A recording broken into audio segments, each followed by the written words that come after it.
Revelation 603. From the 3rd of October 1938. Cause and effect from spiritual experience.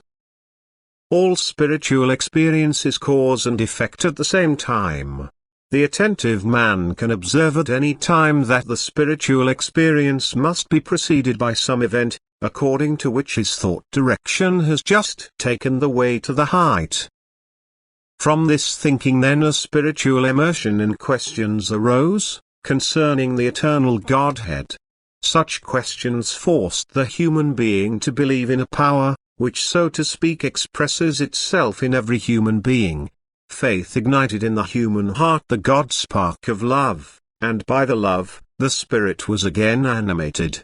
Only a few realize how blessed is the path that an earthly child walks in the beginning of recognition.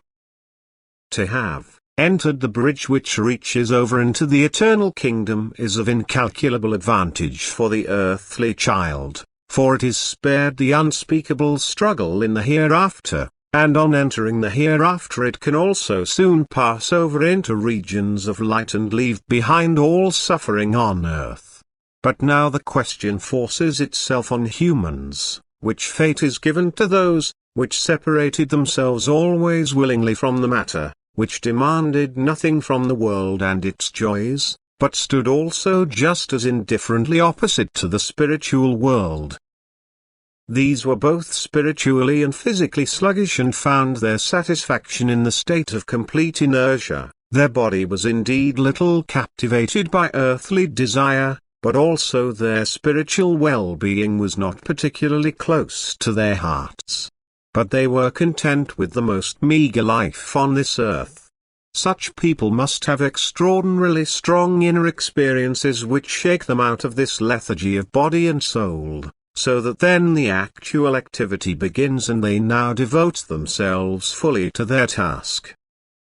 Once the Spirit has revealed itself to them, then the person also attentively takes in everything that follows.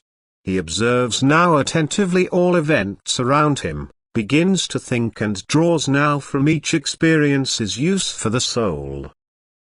And then the state sets in where the spiritual experience works itself out in diligent activity on himself, on his soul, and then man will not make a one-sided judgment in every situation of life, but he will always be mindful of the fact that all threads go out from God, that therefore nothing is sent or permitted by God which does not serve spiritual maturity.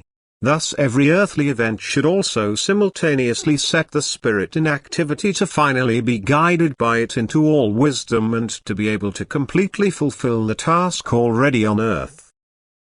For what man already achieves on earth is immensely beneficial for the soul and will be felt extremely beneficially when leaving the earthly shell, so that the soul may enter the eternal kingdom without any obstacles. The kingdom of peace. Amen.